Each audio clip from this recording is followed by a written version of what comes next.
The purpose of the Federal Energy Regulatory Commission's open meeting is for the Commission to consider the matters that have been duly posted in accordance with the Government in the Sunshine Act. Members of the public are invited to observe, which includes attending, listening, and taking notes, but does not include participating in the meeting or addressing the Commission. Actions that purposely interfere or attempt to interfere with the commencement or conducting of the meeting or inhibit the audience's ability to observe or listen to the meeting, including attempts by audience members to address the Commission while the meeting is in progress, are not permitted. Any persons engaging in such behavior will be asked to leave the building. Anyone who does not voluntarily leave will be escorted from the building. Additionally, documents presented to the chairman, commissioners, and staff during the meeting will not become part of the official record of any commission proceeding, nor will they require further action by the commission. If you wish to comment on an ongoing proceeding before the commission, please visit our website for further information. Also, representatives from FERC's Office of Public Participation are in the lobby to answer questions and assist the public with submission inquiries. Thank you. Madam Secretary, we are ready to begin. Good morning, Mr. Chairman. Good morning, Commissioners. This is the time and place that has been noticed for the open meeting of the Federal Energy Regulatory Commission to consider the matters that have been duly posted by the Commission. Please join us in the Pledge of Allegiance. I pledge allegiance to the flag of the United States of America and to the republic for which it stands, one nation, under God, indivisible, with liberty and justice for all.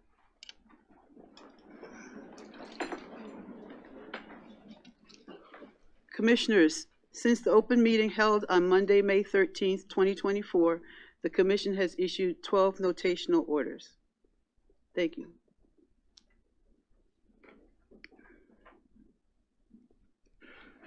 Thank you, Madam Secretary, and good morning, everyone. It seems like we were here just 10 days ago. Mountain Valley Pipeline's in service.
Thank you. Are we back on the record?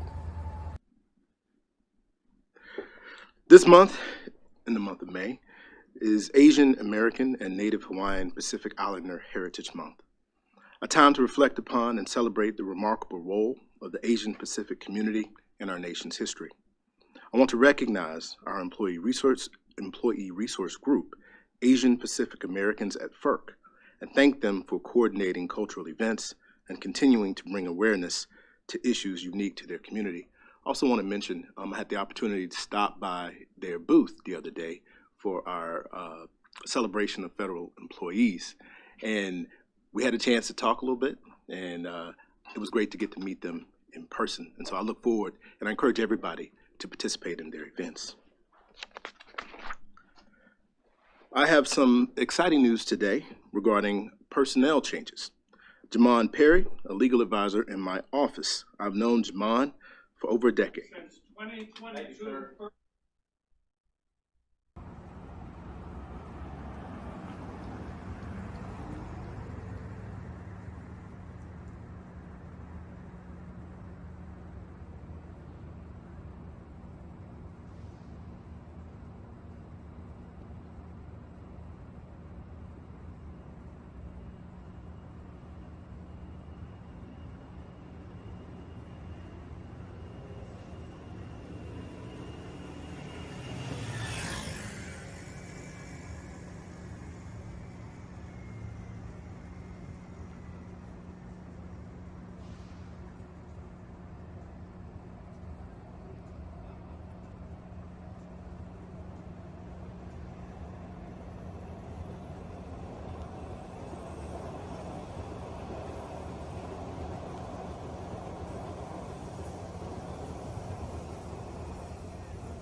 We're back on the record.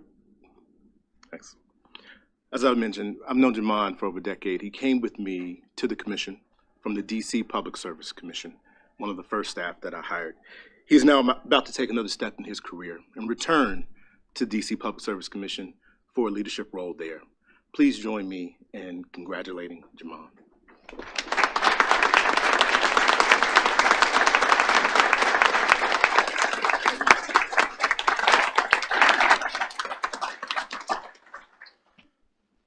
Moving on to our discussion and agenda items, we have several items today that are once again focused on protecting the reliability of the grid. First, item A3 focuses on the 2024 Summer Energy Market and Reliability Assessment. I will hold my comments and any questions until after the presentation. Item E1 is an order approving NERC's proposed reliability standard, SIP 12-2, cybersecurity communications between control centers, which improves upon and expands the protections requiring responsible entities to mitigate the risk posed by a loss of availability of communication links and real-time assessment and monitoring data transmitted between control centers. With that, that concludes my remarks, and I turn to my colleague.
Thank you. Good morning. I'll just briefly send my thoughts to the people in Houston who have endured severe storms that knocked out power for several days and cost several lives.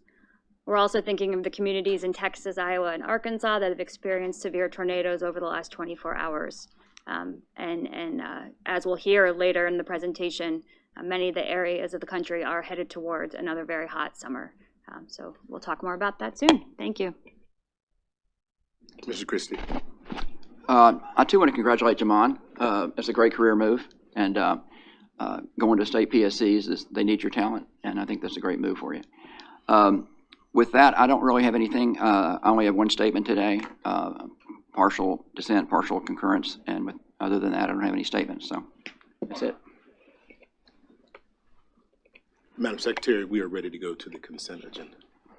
Since the issuance of the Sunshine Act notice on May 16, 2024, no items have been stricken from this morning's agenda. Your consent agenda for this morning is as follows. Electric items, E1, E2, E3, E4, E5, E6, E7, E8, E9, E10, E11, and E12. Gas item, G1. My name is Bob Mullenkamp. Next.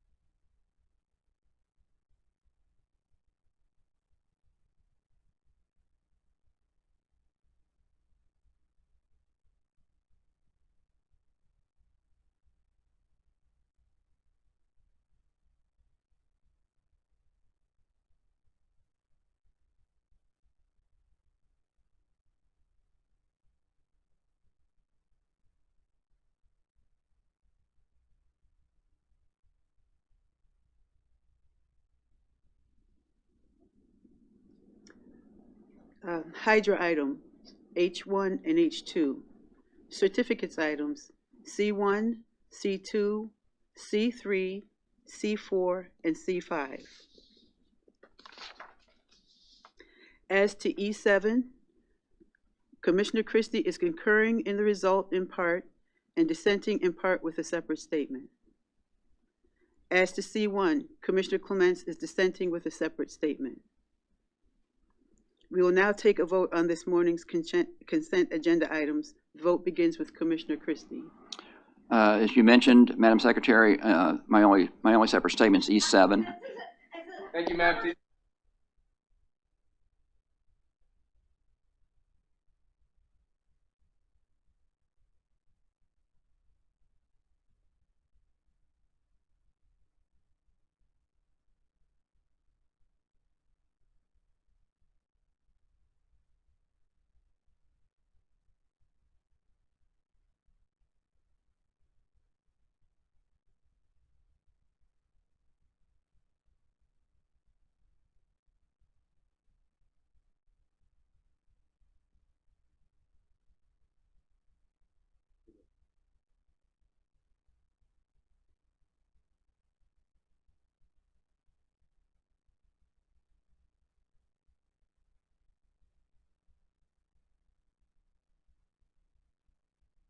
There, it's back on.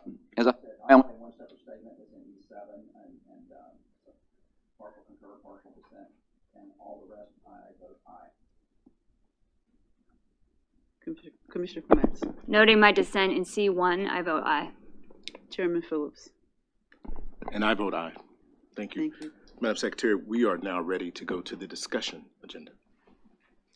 The presentation and discussion item for this morning is item A3, the 2024 Summer Energy Market and Electric Reliability Assessment. There will be a presentation by Jerry Burchill from FERC's Office of Energy Policy and Innovation, Jerry Shen, also from the Office of Energy Policy and Innovation, Andrew Hsiung from FERC's Office of Electric Reliability, and Mark Olson from the North American Electric Reliability Corporation. They are accompanied by Clarence Bell from the Office of Energy Policy and Innovation and Alfred Corbett from the Office of Electric Reliability. There will be a PowerPoint presentation. You may begin. You're destroying this planet.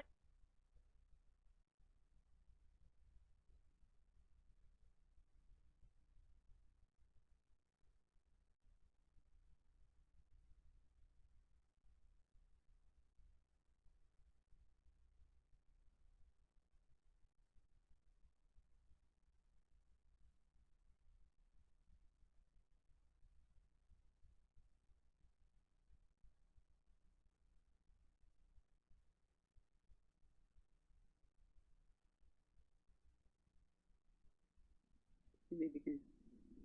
Good morning. The Office of Electric Reliability and the Office of Energy Policy and Innovation are pleased to present a summary of the 2024 Summer Energy Market and Electric Reliability Assessment. This report reflects staff analyses and forecasts about energy markets and electric reliability for the upcoming summer. This presentation discusses select key findings from the report. The complete report will be posted on the Commission website at www.ferc.gov. Next slide, please. This coming summer, temperatures are expected to be above normal across the United States, resulting in additional electricity demand for cooling. The U.S. National Oceanic and Atmospheric Administration, NOAA, forecasts a 60 to 70% likelihood of above normal temperatures for the months of June, July, August in the eastern and western United States, and increased chances of above normal temperatures for the months of July, August, and September, especially in the northwest and southwest regions. The North American Electric Reliability Corporation, NERC, forecasts that all regions will have sufficient generating resources to meet expected summer demand, and some regions may require operating mitigations under extreme summer conditions. Total net summer generating capacity is projected to grow by 3.4% in summer 2024 to 1,207 gigawatts compared to last summer, with most additions coming from solar and wind resources and most retirements from coal resources. On the demand side, the U.S. Energy Information Administration, EIA, projects that total load will increase 4.4% relative to summer 2023 for the continental United States. Average wholesale electricity prices for summer 2024 in most areas of the country are expected to be close to or slightly lower than prices in summer 2023 because of modest declines in generation fuel costs. According to the EIA, natural gas prices are expected to be lower this summer than last due to relatively high natural gas inventories, 23% higher than last summer. Summer natural gas production will remain almost unchanged relative to last summer's record levels. Consistent with previous summers, natural gas demand is expected to grow, primarily due to increased feed gas demand for LNG exports. For this summer's hydro conditions, the North American Drought Monitor states that roughly 39% of the United States is affected by drought or abnormally dry conditions, potentially affecting hydropower output in summer 2024. Lower levels of snowpack in the West may reduce hydropower output and may increase the reliance on natural gas for electricity generation, or power burn, in the West to meet electricity demand for air conditioning. Next slide, please. Weather drives summer demand for energy. Warmer temperatures in the summer typically increase the demand for electricity.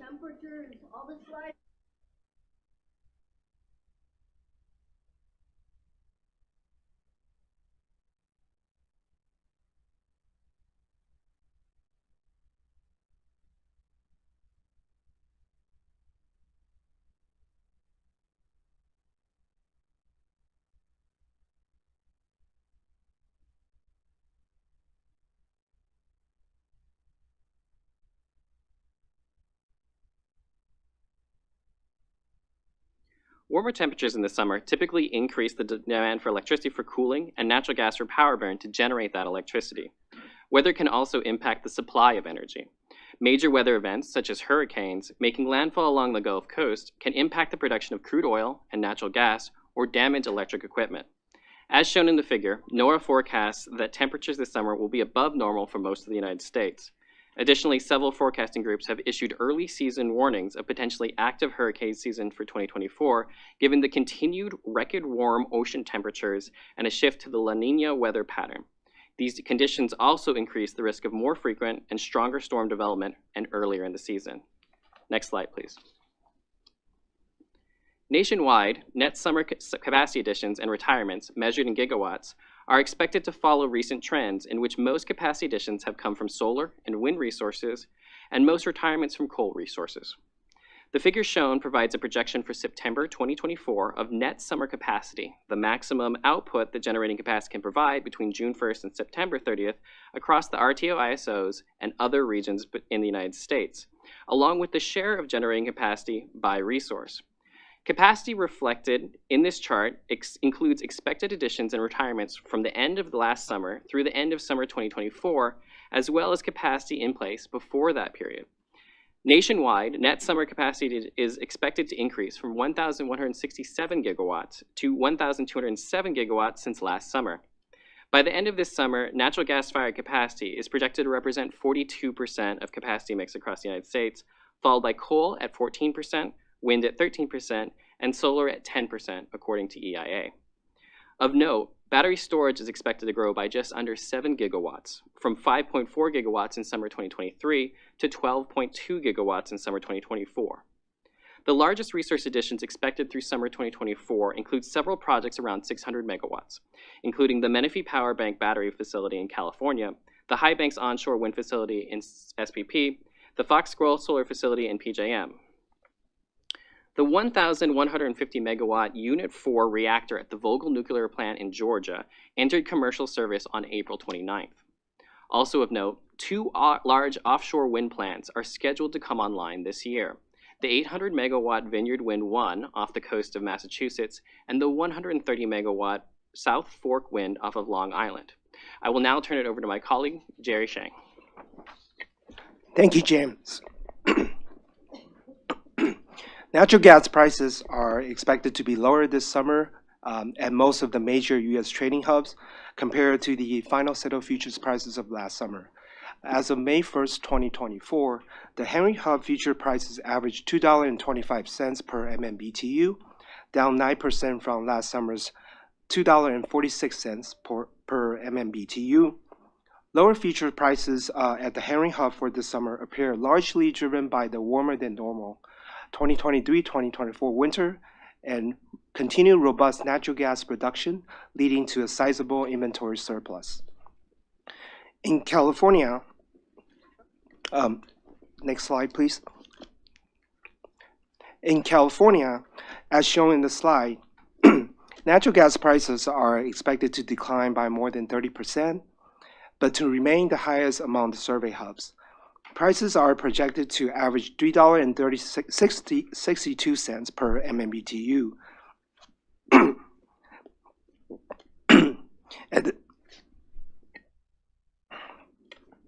At the SoCal Citygate, which serves Southern California gas, and $3.12 per MMBTU at PG&E Citygate, which serves PG&E.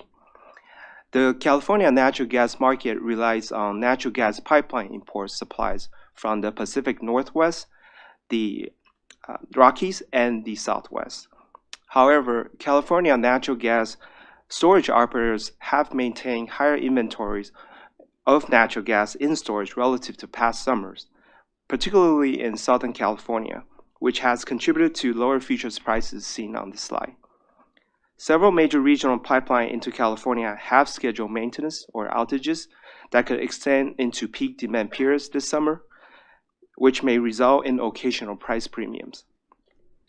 Notable among other trading hubs, the natural gas price at the Waha hub in the Permian Basin is expected to decline by 47%, averaging $1.08 per MMBTU from last summer's settled futures prices of $2.04 per MMBTU.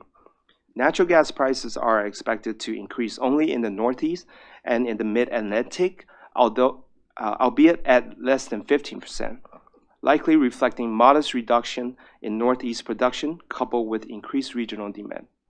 Next slide, please.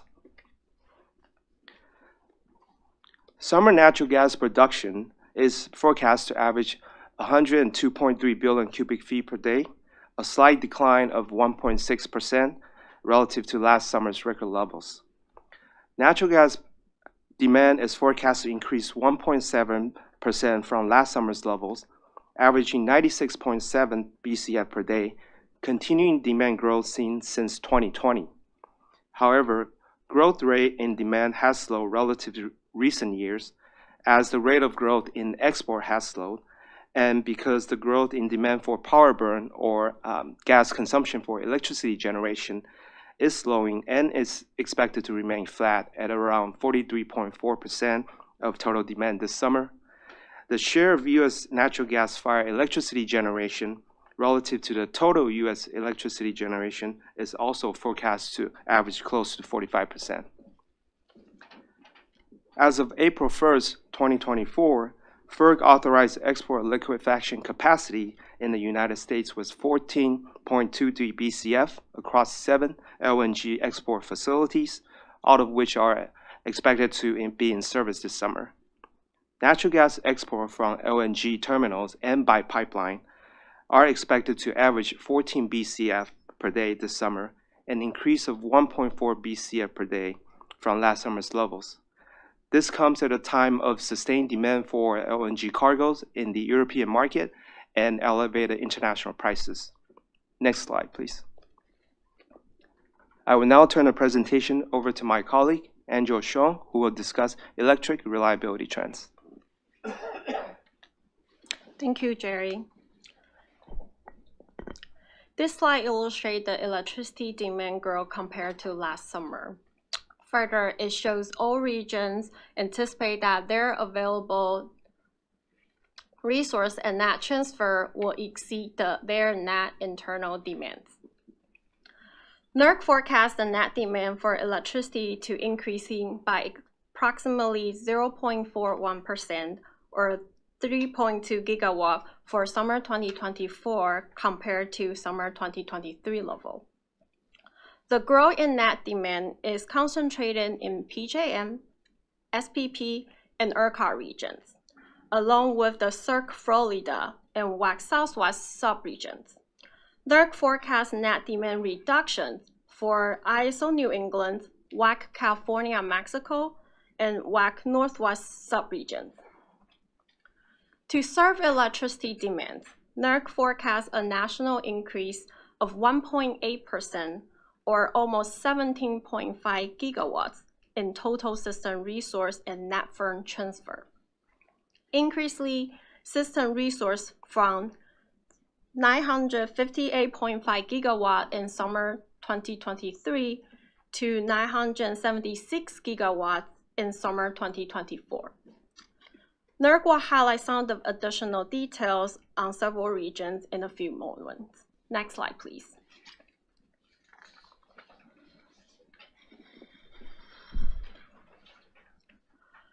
Drought condition persists in much of the United States in 2024, with potential hydropower impact in certain regions, including the Southwest, Central, or Northern United States, which face elevated risk compared to summer 2023. Drought conditions currently affect 19% of continental USA.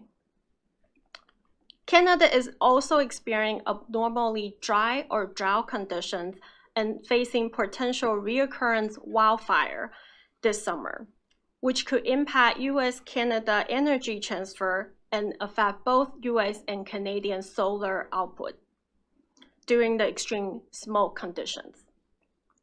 As of May 8, 2024, northwestern and north-central United States snowpack is down, while California reports slightly higher than average level of snowpack heading into summer than was reported a year ago.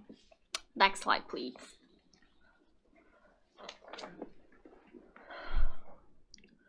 Supply chain disruptions during summer 2024 could negatively affect the electricity industry works on construction, operation, reliability, and security. Supply chain issue made it more difficult for generator and transmission owner to schedule a maintenance outage to determine when the transmission resource will come online and when the line upgrade can be complete and when to interconnect new resources. Data centers are a key part of the recent growth in electricity demand. The rapid growth of emerging technology, such as artificial intelligence and machine learning, has fueled the growth in data center capacity in the recent year. For example, PJM is expecting 2.3% net energy growth in 2024, and is accredited the increase to continue data center constructions along with the electrification of transportation and industry. Next slide, please. I will now turn the presentations over to my colleague, Mark Olson from NERC for additional analysis. Thank you and good morning. Last week, NERC published its 2024 Summer Reliability Assessment, and in that report, NERC found that while the overall summer outlook is improved from last year, there are many parts of North America that remain at risk of supply shortfalls during extreme summer conditions. The risk profile is shaped by growth in both demand and resources, as my colleagues James and Anjo have just discussed. We note that resource additions are providing needed capacity to keep up with rising peak demand in most areas. However, while areas have adequate supply for normal peak demand and weather conditions, energy risks are growing in several areas, and shortages could occur when demand is high and solar, wind, or hydro output are low. Further, the transmission network is strained in some parts as we experience this growth, and that can be especially strained under summer conditions. This map shows the areas that we found to have elevated risk, which means the areas meet resource adequacy criteria, but in our analysis would experience a resource shortfall under more extreme conditions. We make this assessment by analyzing all hours probabilistic studies and also by performing deterministic scenarios of higher 90-10 demand levels or below normal resource availability and output. To summarize our map, MISO and New England have lost some dispatchable resources since last summer, and as a result would be more reliant on external assistance during periods of high summer demand. Supplies from wind resources in MISO, which are inherently variable, are a key factor in MISO's ability to serve its demand with internal resources during peak summer conditions. Texas continues to experience surging load growth. Contributing to that are data centers and cryptocurrency mining facilities that are connecting to the grid rapidly. Also, solar resources are being added rapidly, and these help serve demand during daylight hours, but there's a risk of insufficient supply in evening hours, and that is growing. Further, the transmission network can be strained by load growth and expected transfers under peak demand conditions. The Southwest remains in long-term drought, as was noted, and that threatens to reduce hydroelectric output, and it can also contribute to more extreme temperatures across the area. And finally, in California, new solar resources and battery resources have been added since last summer and are continuing to be added, and these will help reduce the risk of supply shortfalls, as does the improved hydro outlook in California due to winter precipitation there. But California and the connected part of Baja, Mexico still depend on substantial imports during evening hours in peak summer months. A wide area heat event can affect the availability of excess supplies from other parts of the region or strain the Western Interconnection transmission network and threaten those imports. Next slide, please. We've identified several recommendations for the industry and our partners to take to support reliability this summer. It's important that operators in risk areas review their plans for resolving supply shortfalls and coordinate with their load-serving entities to have procedures for demand management in place and ready to go. Generator owners with solar resources and battery resources should review and implement NERC's inverter-based resources performance alert, and these actions will help reduce the occurrence of unexpected tripping of inverter-based resources during grid disturbances. And we can encourage state regulators and industry to prepare for managing emergent requests should they arise for environmental waivers when necessary to maintain electric reliability. The full summer report is available on our website along with a short video. On behalf of NERC and our ERO colleagues, I'd like to thank the FERC Commissioners for their invitation to present today and my fellow colleagues with the staff for organizing the presentation, and I'll turn it back to FERC staff. Next slide, please. The full report posted on the Commission's website covers the topics discussed in this presentation in greater detail, as well as additional information on demand response, electricity infrastructure, natural gas exports and imports. This concludes staff's prepared comments. Thank you, Chairman and Commissioners. We are happy to answer your questions. Thank you, James. Thank you to the FERC team. Also, thank you to NERC. Mark, good to see you again. So, I want to start with transmission. We all know that electric transmission is important to the reliability of the grid, especially when you talk about high demand scenarios. Can you talk a little bit about interregional flow capacity and how it can support grid reliability over the summer? Absolutely. As you mentioned, during the summer, particularly during heavily loaded system conditions, transmission lines support reliable grid operations and provide significant economic value by transferring energy from regions that have excess energy to regions where energy is limited. Transmission can also provide emergency assistance where energy is transfer between regions, as was demonstrated during Winter Storm Uri, when large flows from PJM supported both MISO and SPP. For summer events, we also have seen interregional transmission help support reliability in California. In September 2022, during a record-breaking 10-day heat wave, we saw significant flows from other markets. In 2024, nearly 2,000 miles of bulk power system transmission lines have recently entered service or are on schedule to enter service by the end of the summer. The largest category, 700 line miles, is that of 138 kV voltage level. PJM, MISO, and ERCOT will complete the largest amount of these new transmission lines. According to the RTO ISO planners and the utilities, the new transmission projects in service for summer 2024 are designed to replace aging infrastructure, increase reliability, and address load growth. Thank you, James, for the answer. Only have one more question. So we talked a lot about risks to the system. Can you talk a little bit more, and this NERC can weigh in on this as well, how has the resource mix changed this year from last year?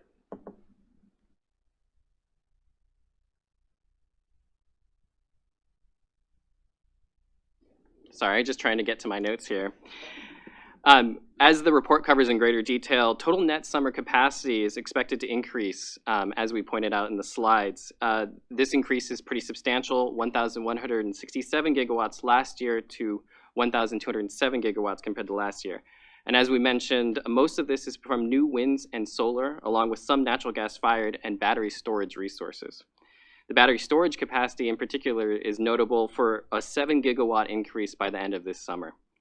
The overall share of battery storage capacity could exceed 1% of total net summer capacity by the end of this summer, which is pretty substantial.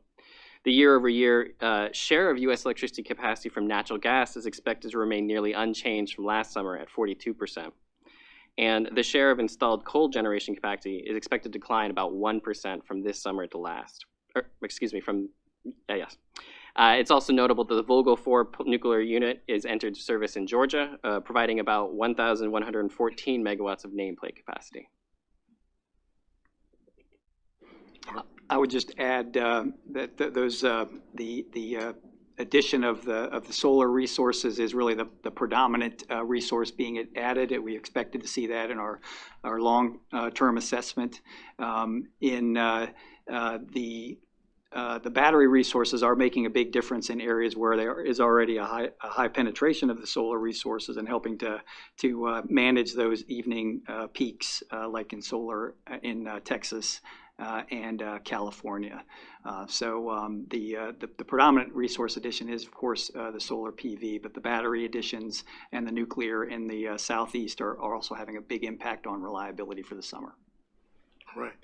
Thank you all again. I now turn to my colleagues. Commissioner Clements. Thank you. I will dive into my technocratic question and comments, but I do want to pause and say that the activities of this morning's meeting remind us how important the issues are within the Commission's jurisdiction and how that decisions we make affect people's lives. So it's good to reflect upon. And with that, I do really look forward to these summer and winter assessments each year, and I know you all worked hard on this report, as did your colleagues. It gives us a chance to step back and say, okay, how are things looking and where do we need to go? And I want to point out something that is a little bit in the weeds, but I think important among the useful information in the report. I noted the good explanation of why probabilistic risk analyses are increasingly recognized and used by NERC as the preferred tool to assess regional resource adequacy. And so I had a question for you. The report says it uses NERC's probabilistic risk analysis instead of relying on what used to be the only approach that they used, which was the deterministic approach to assess resource availability and sufficiency. Can you unpack that for us and explain why probabilistic risk analysis is important to addressing what we increasingly refer to as energy adequacy risk that the regions face today? And how does that risk distribute it across the year? Sure. While the reserve margin analysis is still widely being used in the industry to analyze whether they have enough sufficient resource to meet the peak demands, it does not account for all factors that could happen in the summer. For example, higher than expected peak demands higher than expected generator force outage, transmission congestions, and unplanned transmission line outage that can limit the ability for a system operator to import energy, and also the limit the availability of import capability when your neighboring regions are also facing similar short supply. And of course, as we pointed out, the extreme weather conditions such as wildfire and lingering region-wide heat wave. In such extreme conditions, operator may need to take mitigating actions to ensure reliable system operated.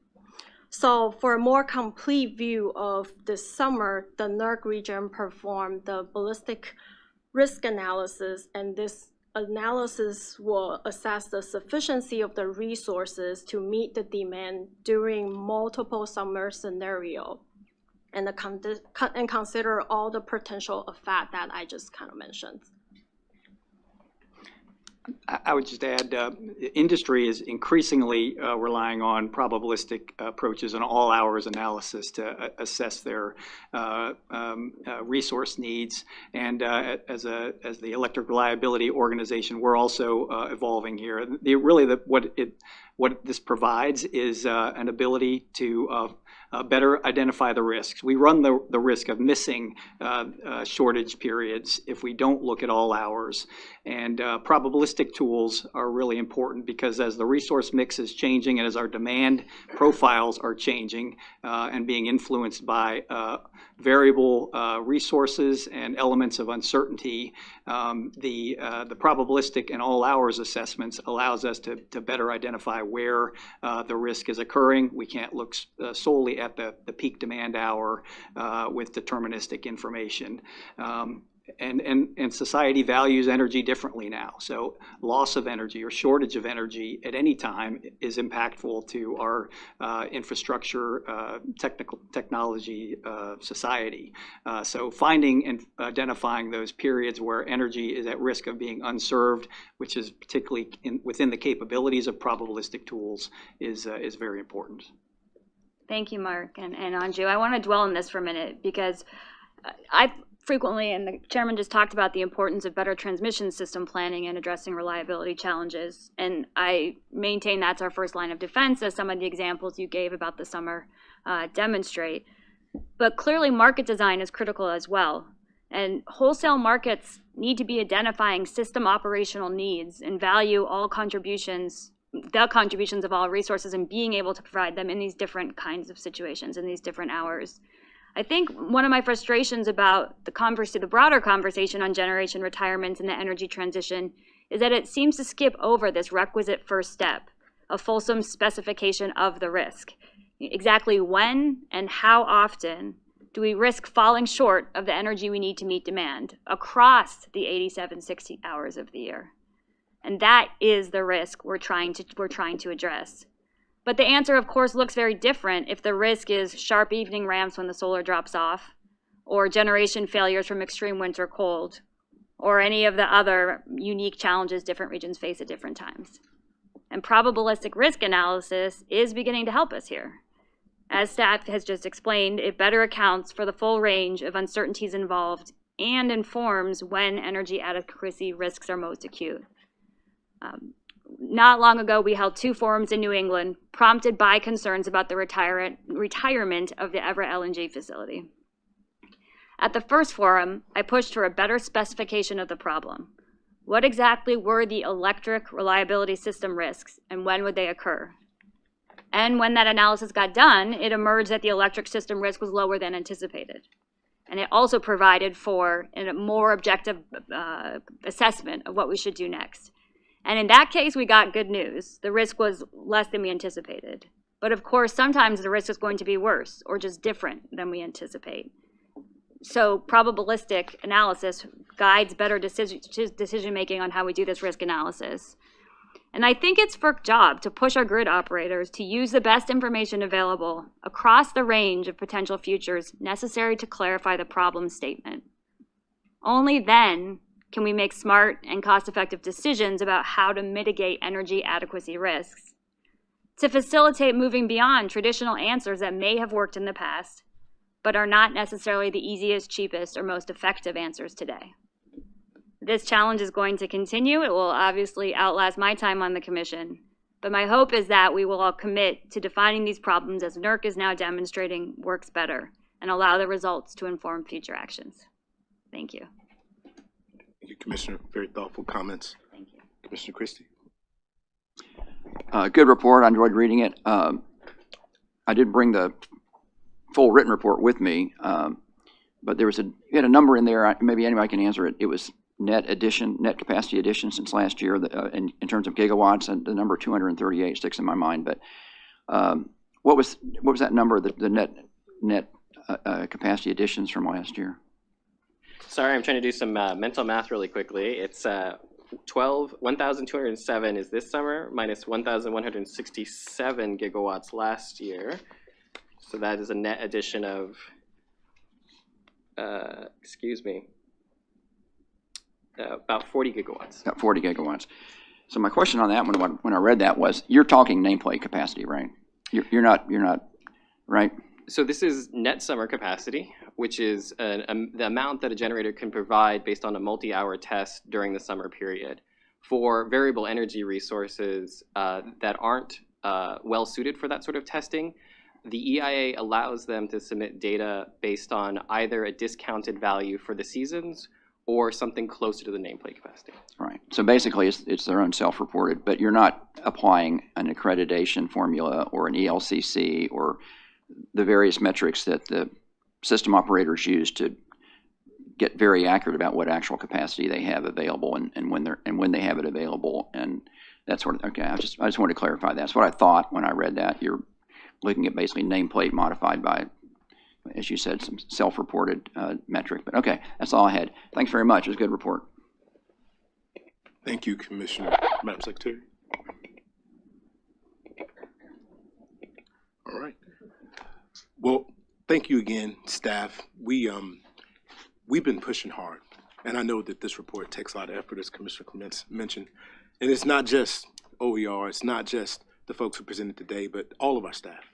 I know we've been going 100 miles per hour, and I don't say it enough. We don't say it enough, but we thank you. We appreciate you. We just had Public Service Recognition Week, where we celebrated for 2 weeks here at the Commission, but we can't celebrate you enough. So I want to thank you again.